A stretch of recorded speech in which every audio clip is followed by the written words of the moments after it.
I'm not. Hi, everybody. We're back again at top of the hour.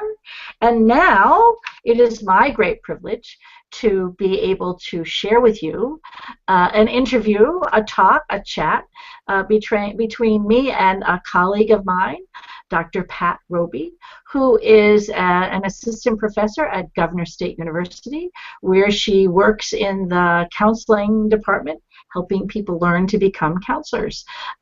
She's also the mother of 4 and the grandmother of, I can't remember, but she'll tell us. An amazing woman who brings joy and laughter wherever she goes. So welcome, Pat. Well, thank you, Nancy. It's so nice to be here with you and talk about this very fun subject. And I have little pockets of joy and laughter if we need them for later. Okay, good. And how many grandchildren do you have? I have 6. My 6th was born last January, and he is so delightful and wonderful, and I forgot how awesome they are when they're babies and how fast they grow. And but you didn't hook me up to talk about my baby for. No, I know. I didn't, but I didn't want to. I knew that the number that you had was important to you, and I knew people would be interested. So let's dive right in, Pat. I know you have some thoughts and ideas that you want to make sure that you share, and so I want to make sure that I give you the opportunity. So do you want to start with how you define or understand mental health and happiness? Do you want to start? Like a good place to start. Okay, let's. Well, I'm a faculty member of the Glasser Institute, like many of our friends that we've just been listening to. And so I really agree with what Glasser said about what it means to have good mental health. And it's an interesting thing because it's described as being sound of mind and spirit, maybe in professional circles. But what I really like about the way that he considers it, and I agree with, is that so much of it has to do with having good relationships and being happy most of the time, which is, where the happiness piece comes into, and having joy, being able to find humor. So I think that that's it, and in the sense especially that we can create that for ourselves. But the other thing I was thinking about as I was getting ready to chat with you, because I'm here at my university right now, and one of the things that really brings joy into my life that we don't often talk about is doing meaningful work. And for me to be able to be in a job that I love so much, feeling that I'm able to make a difference in the lives of my students and the people that they touch, I mean, it just is an ongoing, thrilling adventure. And the work that we do a lot of our time in that. So it really is another joyful piece, I think, of being mentally healthy and happy.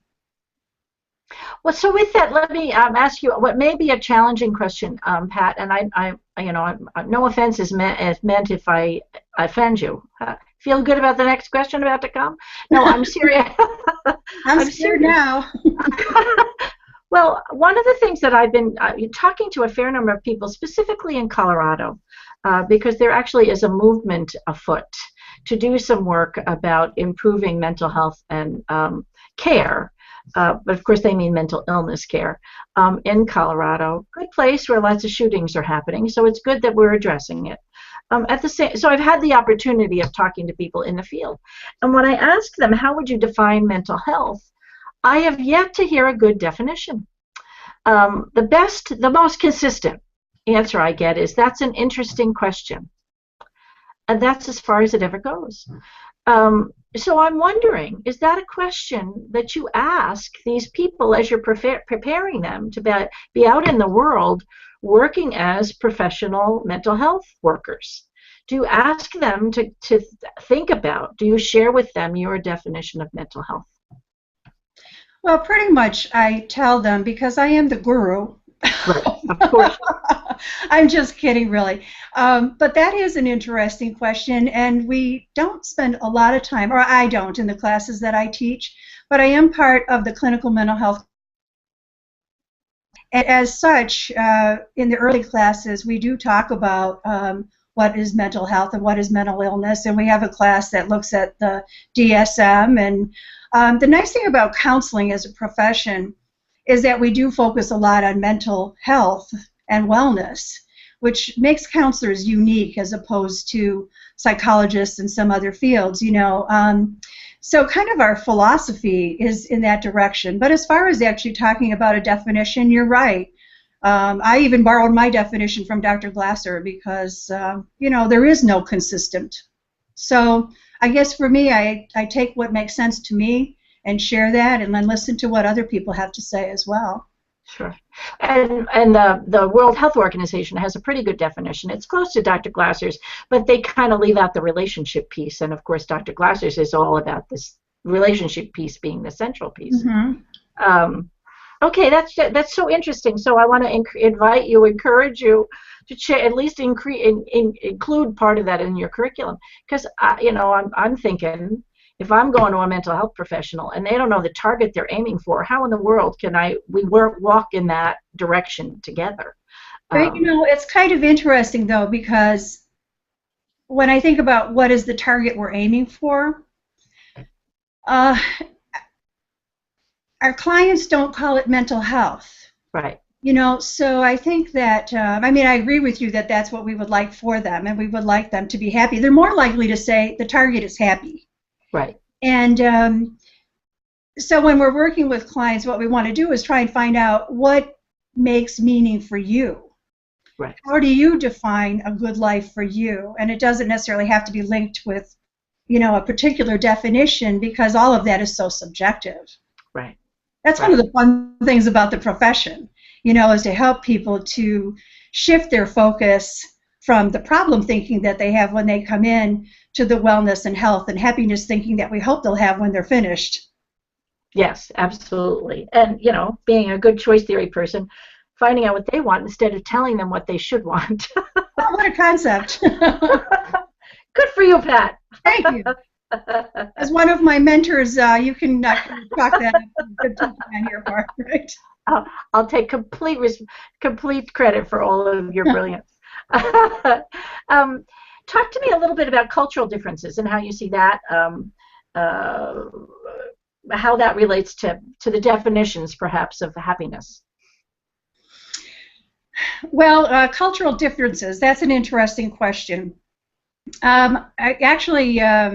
Dr. Carlson and I were talking about this the other day. He was talking to some students about that, and I didn't get a chance to see if he mentioned that in his interview. But certainly people come from different backgrounds, different values, different beliefs. I mean, that's all that we know. We learn those things, what's important for us. You know, that's from the people that we care about. And so your question was about cultural differences and mental health? Well, more happiness I was thinking about, just what you said. Yeah. Cultural differences and perhaps cultural obstacles as well. Mm-hmm. And working with folks. Mm-hmm. Well, certainly there are obstacles, cultural and otherwise. And there's a lot of the isms that we have in our society that get in the way. And it's kind of an interesting thing. There are things that we can control and things that we can't. And so there are all of those external environmental factors and internal factors that influence how we feel, what we believe, and so on about others. And still, at the end of the day, we can only control who we are and what we do. And I think that part of what we can do about that in order to be more mentally happy and healthy is to focus on what we can do, number one. I was thinking about Viktor Frankl, for example, who wrote Man's Search for Meaning, and in concentration camps, and under, you know, really terrible environmental persecution, and yet he was able to overcome and survive because he was able to tap into himself and to find something that was going to keep him hanging in there. And I recently watched a documentary on happiness, and one of the things that came up in that documentary is how we, as advocates, we can make so much of a difference in the world. So that's one of the things that we can do about cultural differences and oppression, and how being advocates can actually have an effect of coming back at us and influencing our own mental health, because it actually does do changes to our brain chemistry. And so that's where we can not only serve ourselves in the way of feeling better about ourselves, but also serve the profession and the world in ways that's going to help in the bigger picture. Wow, very interesting. So, how is it that you came to this work, Pat? Tell us a little bit about your journey that got you where you not only to Dr. Glasser and to the work that you're doing now. Well, to quote Bill Cosby, I started out as a child, but I won't go that far back. How about that? You gotta love Bill Cosby.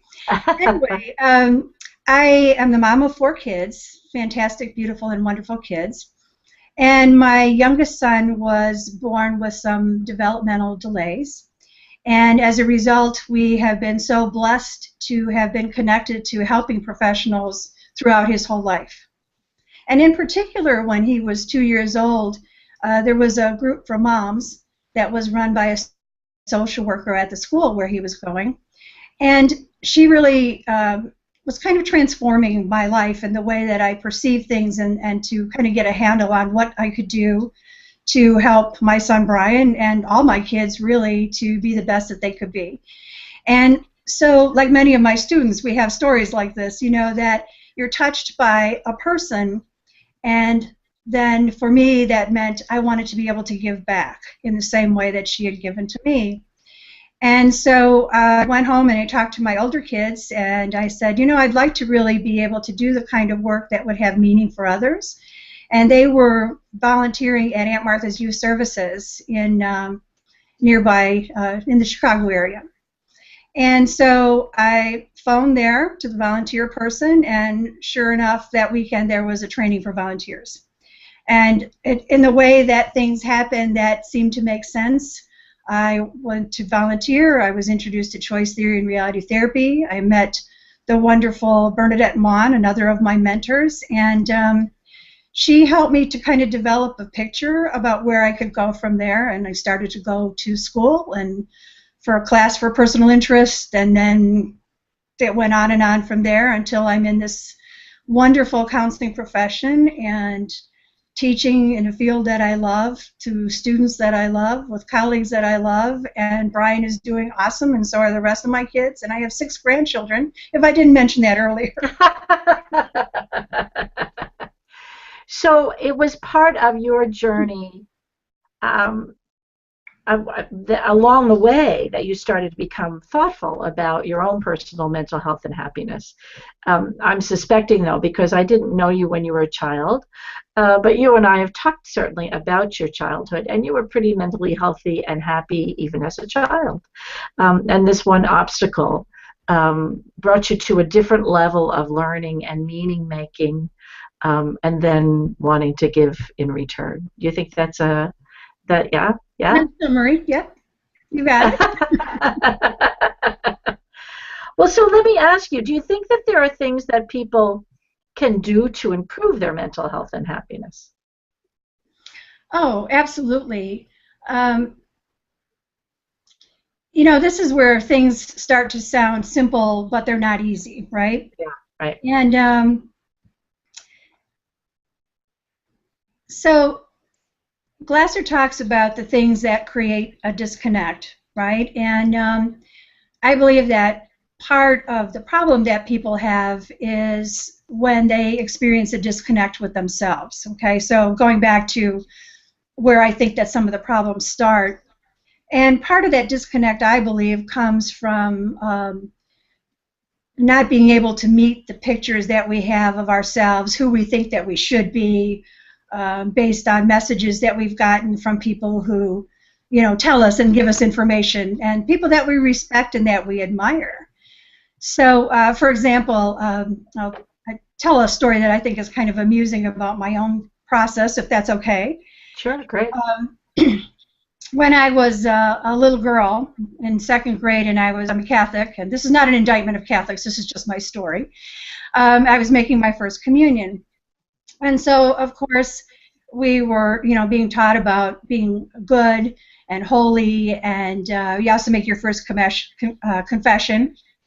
And anyway, I wanted to be really good and very holy. And I had a book of the saints, and so at second grade, I decided what I really wanted was to be a saint.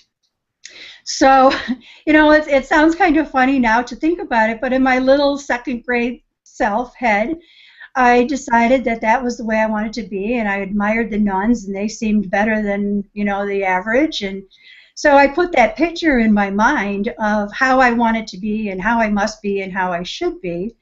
And that was a pretty hard picture to live up to, but still it was there, So, so that picture, that be perfect kind of a picture, really drove me for a long time until I learned better, and it took me a long time to say, oh, that's what's happening. That's what's kind of getting in my way, is that struggle against that picture. So one of the things, going to your question, how can you become a little bit more mentally healthy, is to look at the pictures that drive you, I think, kind of evaluate, are these reasonable? And so for myself, what I learned is to put a more reasonable picture in my head about who I could be and still be okay. And that was a relief in itself. But the other piece of it is to use to avoid what Glasser calls deadly habits, which is criticizing, blaming, and complaining to myself. So if I didn't get an A on all my papers, somehow I wasn't very good, or if I thought mean things about somebody, I wasn't a good girl, and therefore I must be awful and terrible, and all that kind of thing. So one of the tricks is to just switch that and use what he says, the caring habits, for ourselves. And so to be able to be accepting and caring and be to myself the way that I would hope that I would be to other people. So again, sounds simple, not so easy, because those habits are really ingrained, Right. And I one of the things certainly that I've said, but I know you've said as well, if I could say out loud to the things I'm saying to myself, would I ever say that to one of my children, or would I ever say that to a friend? But the first piece is you have to catch yourself saying it in your head. Mm-hmm. Yeah. Well, and as a counselor, that's one of the things that we do to help our clients, because our clients come in with that same issue. I can't tell you how many people say, I have low self-esteem. And where does that come from? I mean, it's not a magical thing. It comes from the things that you've been told and what you incorporate into your own identity. And so to help people to challenge those things and to think about really, what are your strengths? Again, it's that wellness focus. And it's really exciting to be able to help people to make that shift and challenge those beliefs that are getting in their way. Yeah. Almost saintly, Pat. Almost. That still is a long road, Nancy. Well, it's the almost that makes the good difference. So there are times in our lives when we're faced with circumstances beyond our control, and yet talk some about how that can or cannot affect our mental health and happiness. The people who were at the World Trade Center when that occurred. I mean, that was well beyond their control. And some people perished, and some people had family members who perished, and others didn't. But it affected the entire country at the time. And there are other things like that. Some may not be quite as dramatic. They're just happening to us, and they're beyond our control. So can you speak some to that, please? Yes, I don't like those things, but aside that, that's true. There are many, many, many, many, many things that are outside of our control. So that said, we can think about what we can't control, or we can try to find out what we can control in relation to those horrible things that happen. And I think that, first of all, I would like to say that I think that we need to also acknowledge the fact that things are out of our control and allow ourselves to have the emotional response to them that they deserve. One of the things that we talk about is sadness, for example, or grief, or anger, or any of those emotions. And those emotions have appropriate places. and serve us well when we need them. So it's appropriate to feel sorrow or anger or whatever it is, as long as we need that. And then the trick, I think, is to let that go when we don't need it anymore. But the thing about things that we can't control, I remember Dr. Glasser did an interview with Vicki Gaboreau from Canadian TV. And she was challenging him based on his book choice theory. And she said, how can you say that you have choices over these feelings when there's so many things outside of your control? And he said, oh, certainly there are things that are outside of your control. But whether we weather them or not depends on our relationship with others. Because when things are outside of our control, if we don't have a good connection with other people, if we can't find someone to talk to or to support us or to help us through the sadness, that's where it really becomes difficult. So it really goes back to his emphasis on the importance of having relationships, having people in our life that can help us weather these terrible things, because they're out of our control. Right. Yeah. I'm just doing a little thinking. Just a little my own personal thinking. Yeah. Go ahead. Well, I was just I was thinking about a quote I heard about Helen Keller one time, and somebody said to her, "It must be so hard to be blind," and she answered, "It would be if I had no vision." And I mean, I think that's really, isn't that profound? Yes. And so that's the kind of thing I think is just that, yes, there are obstacles. Yes, there are things that we can overcome. But there are ways to lift up, and in that case, kind of out of her own spirit. Yeah. How admirable is that she was able to do that and do the things that she did in spite of the obstacles that she had. Really extraordinary. Yeah, I feel a little like a slouch. At the same time, don't use the deadlies on yourself, Nancy.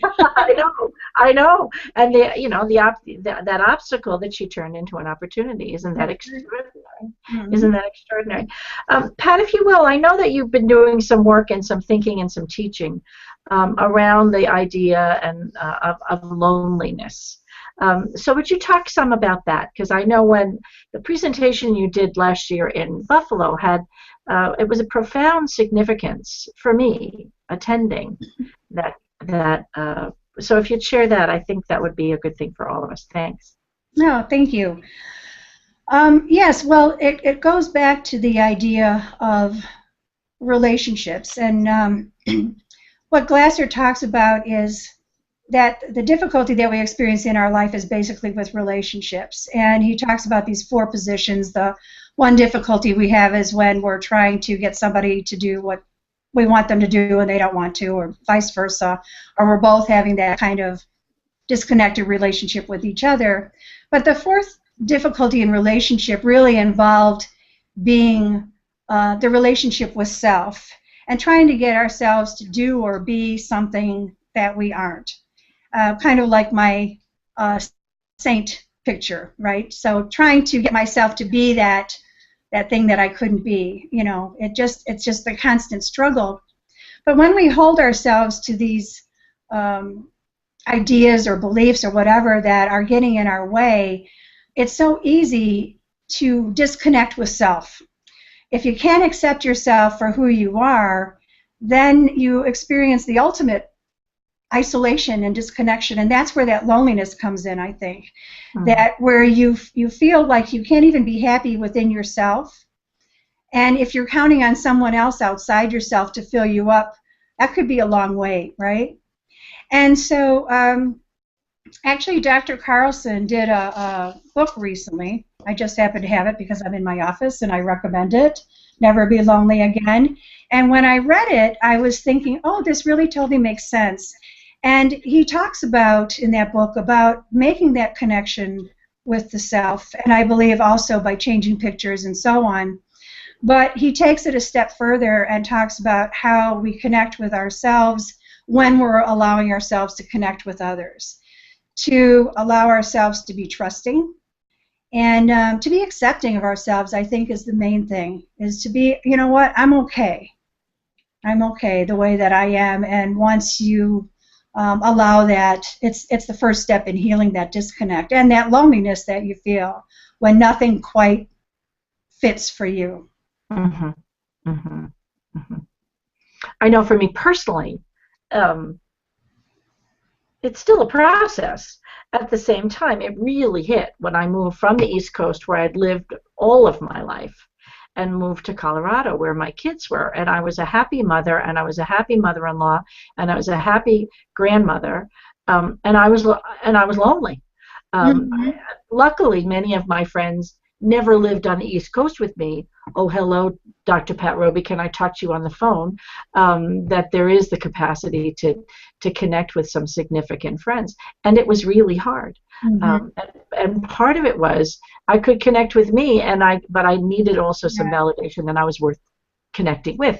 Now, again, more information than perhaps other people want to know. At the same time, it was really a process. It was a process and continues to be, but because it was so abrupt, that it's taken me a while of figuring it out. So it was, as I said, the workshop that you and activities that you did in the workshop was really helpful, because it is a process. Mm-hmm. Still the same me I was on the East Coast, just because I'm not necessarily being around those people who aren't here yet. Mm-hmm. Well, I think it's finding your place, you know, to create a new identity as Nancy in Colorado versus Nancy in Rhode Island. Right. And I remember when I was a young mom and my friends were still in school and I had a little baby and my life was in a different direction.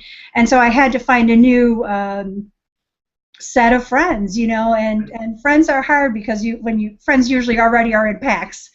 And Right. be able, excuse me, to be able to get into a group of friends, it's often difficult because you have to kind of move into another set.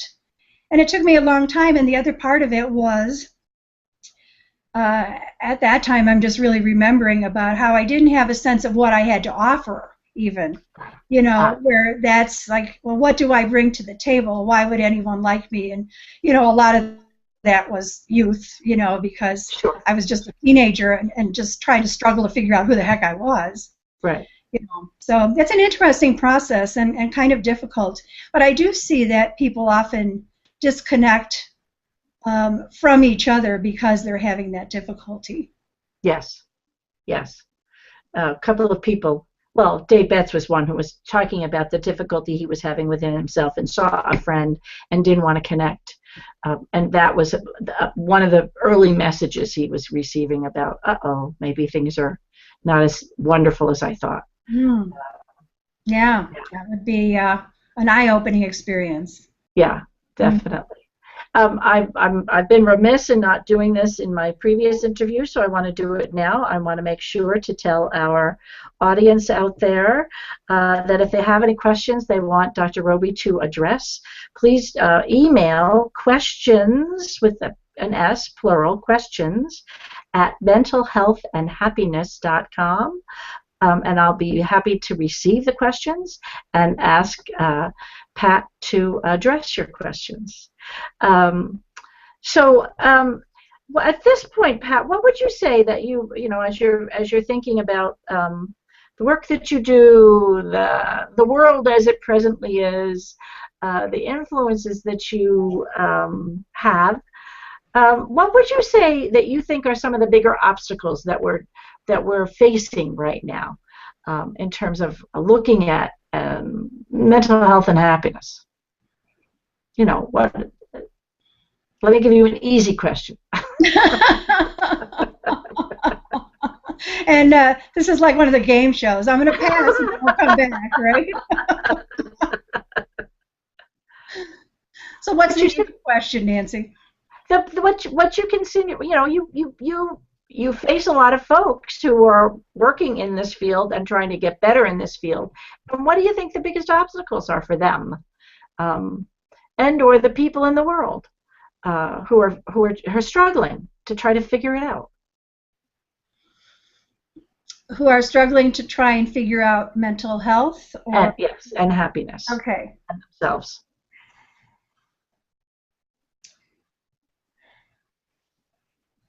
Well, I think again, it just people need guidance to even start thinking that way.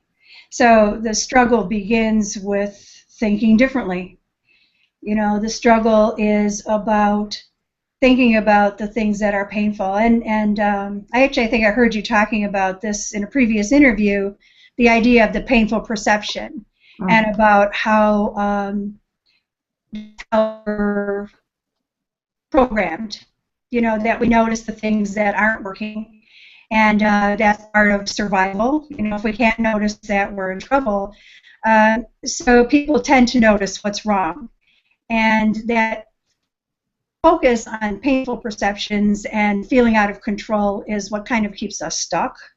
Yeah. And so that kind of thinking, and I guess really just not having a different, you know, just even not even recognizing, you actually mentioned this earlier in this interview, not recognizing that this is happening so that you can challenge it. So the obstacle is, part of it is what's happening socially, culturally, in our own heads, how we understand what's going on, the messages that we get from others. I mean, we're inundated with that. Even just the media. You know, I've given up on watching too much news because it's difficult to start the day with a check-in to all the tragic things that are happening. Not that I don't want to know, but I need to, for my own mental health, put a filter on that in a way, and to be sure that I'm balancing that with doing something more fun, like watching The Big Bang Theory, which is kind of a mental health break for me. If you know that show, it's quite funny. I know. Yeah. Yeah, I'm not real deep that way. I just, you know, I like to watch funny things on TV and have a good laugh. But, you know, what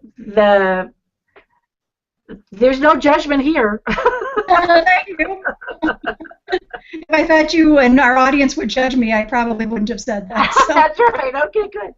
And at the end of the day, let me say this. At the end of the day, I try not to take myself too seriously. You know, there's that old saying, don't take your life too seriously. You'll never get out of it alive anyhow. Right, so, right. You know, so if we don't have some laughs, my parents were fantastic parents, and we laughed a lot in our home. And in the Robey family, we laugh a lot in our home. And we, among ourselves, we call it Robey humor because it's often not very funny to anyone else, but we think we're hilarious. So, you know, I just try and kind of approach the world in that way, with my pockets full of fun and joy, right? Yes, yes. And so with that, what are some other strategies or tips or things that you may share with people in terms of what they what can they do to attempt to meet their need for mental health and happiness, to improve it? Well, one thing that that my mom told me a long time ago, and I thought this was,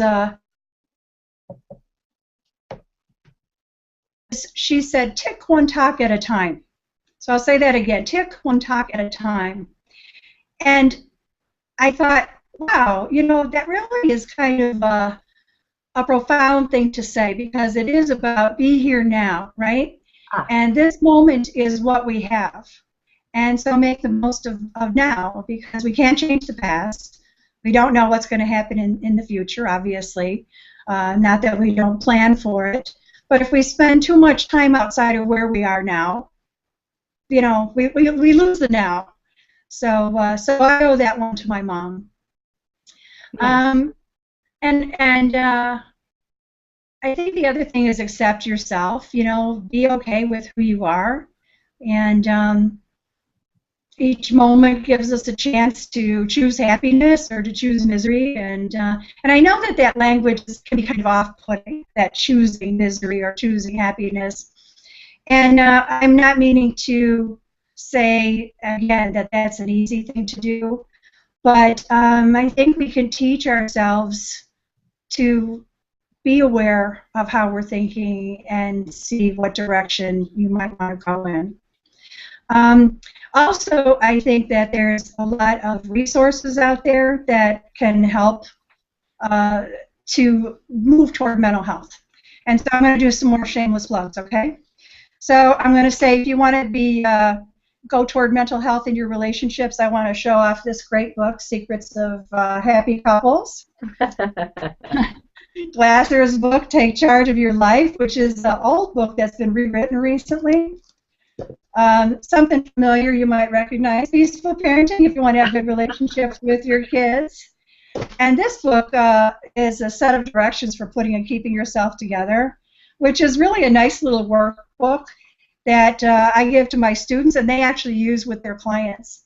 So, yeah, shameless plugs are over, except for my book, which is Counseling Contemporary Issues in Couples Therapy, and which is sold out. So I don't have a copy to show you, but you can get it on Amazon. How's that? Excellent. So, excellent. Excellent. Yeah, but I also want to, since I'm in a quoting mood, when I was a little girl, my favorite book, and it still is, was Anne of Green Gables. And I loved her resilience and how she was able to be optimistic in the face of a lot of obstacles, including her red hair. And one of my favorite quotes from that book is when she's talking to her adoptive mother, Marilla, and she said, "Isn't it nice to think that tomorrow is a new day with no mistakes in it yet?" I mean, how cool is that? Right. And so that's where hopefulness comes from, you know, to be able to know that any moment is a new moment, that, you know, another chance, you know. So those kind of things kind of drive me. And I'll give you one more. Do I have time for one more quote? Absolutely. You got time for 3 more. Oh, boy. Okay, Henry Ford. Whether you think you can or think you can't, you're right. And so the same kind of concept. You know, you create your reality by how you choose to perceive it. And so all of those things, you know, I know that I have those quotes because I'm in my office and I look at them all the time. Right. And it helps to inspire me because sometimes when I'm stuck, it's nice to be able to look at that. It kind of gives me a jump start. Absolutely. Absolutely.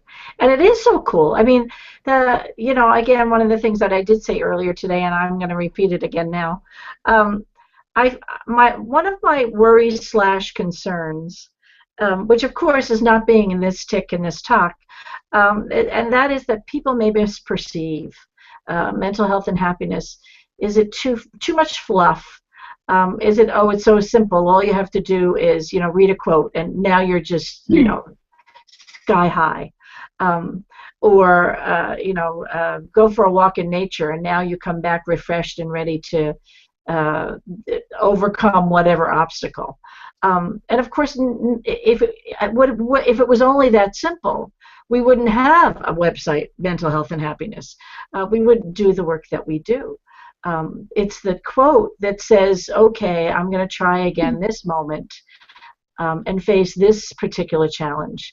And it's the thing that may help me stand up out of the chair and move forward. But it's not as simple just reading a quote and saying, now all my relationships are great. It is always a process. It is. And still, how you look at the process, the obstacle, is it an obstacle or is it an opportunity? That you can change. That's right.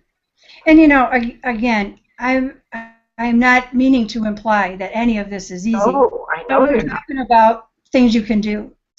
Right. And you know, what I do know is that, you know, choosing to stay stuck isn't going to necessarily move you toward mental health. But I also have to say that we have to be respectful of people's stuckness. Yes, thank you. Yeah. We'll be back in 2 seconds. And we're back. Are we together? Okay. We are. Hi. So, thank you. I'm glad we're back because I think that this piece is important. And that is respecting, again, people's stuckness. So I remember when I first learned about choice theory, well, and even in my own value system, you know, I was raised to make lemonade out of lemons, you know. And when I learned about choice theory and all the things that I'm talking about now, about wellness and think differently and so on, I made the mistake of thinking that anytime that I had an emotion that wouldn't be considered to be effective socially, that somehow that was wrong. And so I spent a lot of time kind of putting a lid on things and not allowing myself to feel what I was feeling. And I'm so fortunate because I have so many good mentors in my life. And I actually was talking to one of our colleagues, Al Katz, and about some sadness and grief I felt about something that was going on in my life. And I said, I know I should, you know, try to talk myself out of it or think more positively or whatever else, but I'm having a hard time moving through this. And he said, you know, it's perfectly okay to have the feeling that you feel. And in fact, it's appropriate to feel sad and to feel grief and to allow yourself to have those. And my husband, who is a wise guy and a fun guy, he said, you know, if you don't express these things or allow yourself to have these things, you're just going to explode. I mean, it's going to come out somewhere. And it does, you know, it just comes out in your stress or your anxiety, and you know, so to try and put a lid on those things is not right. And I think that we need to take a look at emotions as just emotions. That's all they are. They're signals that something is going on. And when my clients come in, or my students' clients come in, and they're angry, and rightfully so because of some of the terrible things that they had, the first thing that we don't do is try and change their mind about being angry, right? They have a right to be angry, and that anger is serving the purpose. Right. And so we don't even necessarily want them to get rid of it because it can help them. It can help for survival. You know, if you can stay angry, you can protect yourself. On the other hand, it has its downside. So when I think about that, I often tell clients and tell myself, when I have something that's coming up, for example, anger or sadness or whatever else, that instead of saying, don't feel that way, I would say to myself, well, hello, sadness. Hello, anger, my old friend. What do you have to say to me right now? You know, how are you helping me? What's your purpose? And to kind of embrace that rather than resist it. So, you know, there's a place for that optimistic thinking, and there's also a place for respecting what you need to do in the moment to protect yourself and to be able to take that, use it, sometimes for survival, and then discard it when you're done. Yeah. And I think that the biggest problem is when people decide that they are what the emotion says they are. So I am an angry person. Versus I am a person who is angry right now, you know? Yeah. Yeah. And so that identity piece gets in the way of who I want to be, and then back to the disconnect with self. Yeah, yeah. Recently, again, without giving more detail than anybody wants to know, I was just having a hard time, and I was talking with one of my sisters, who happens to be one of my best friends. I actually have two sisters who are both my best friends, as well as my soul sisters, who are also my best friends. That's very politically correct. To have all of them be your best friends. Nicely done. Well, okay, cool. But it's also, I'm lucky it's true. At the same time, you know, she was offering some ideas of what could make it better, and yada, yada, yada, and that was lovely. And I just said, stop. Can't you just give me the oh pity? You poor thing, that must be hard.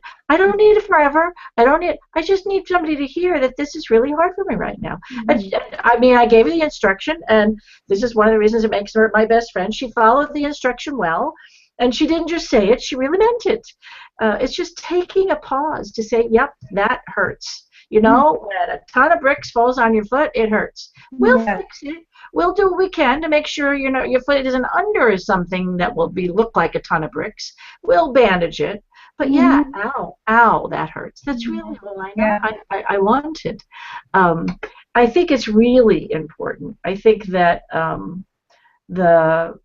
the idea that all behavior is purposeful, and that one of the behaviors can be that I'm feeling sad and I'm feeling sorry for myself, and I need to acknowledge it and maybe have somebody else acknowledge it. That's what a good friend would do.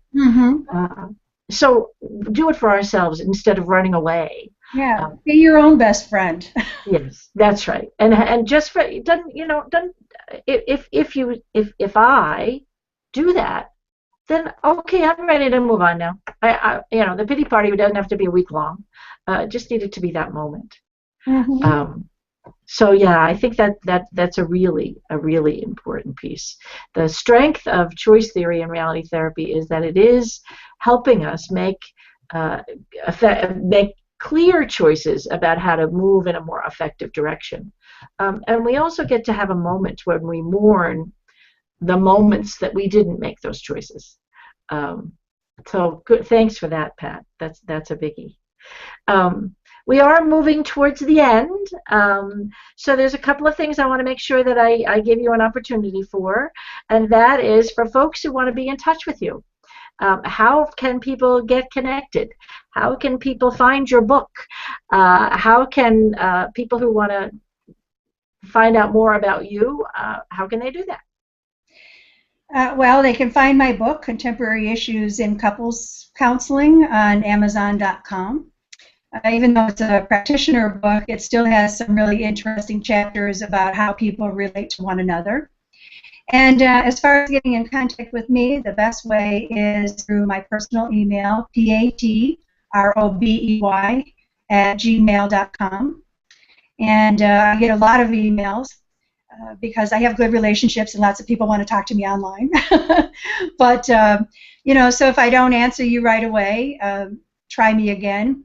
But also maybe put in the subject line that you saw this conversation, so because I won't know who people are, and I would like to be able to respond to you. So that would be a good way. Great. And just in case, it's contemporary issues in couples counseling, or if you want, put in Pat's name as author, and that will come up. That's another way to go as well. Well, indeed. And for for the last question, Pat, are there any thought that you want to leave people with, the thing the takeaway perhaps from our conversation that you hope people will hold on to when they leave? I guess that it all begins with you. And how powerful is that to know that, and it sounds simple, but it's not easy, but it's your choice. And so, I mean, to me, that's such a powerful statement to know that it can be with, it's up to you. But don't, take advantage of the people in your life who can help you also. You don't have to do it alone. Right. Awesome. Terrific. Well, thank you, Pat. I know you've had a long work day, and I appreciate your hanging in there for a little bit longer to talk with us and to share your experiences, your quotes, and your goodwill and good joy that you're sharing with all of us. And if you're interested to know what's coming up next, we're going down under. Bet will be interviewing Mary Ellen Davis at the top of the hour. So do what you need to do to take care of yourself so that you can come at the top of the hour and listen to the next interview. And thank you again, Dr. Patricia Robey. You're welcome. Thank you, Dr. Nancy Buck. My great joy. Thanks. Bye-bye. Bye.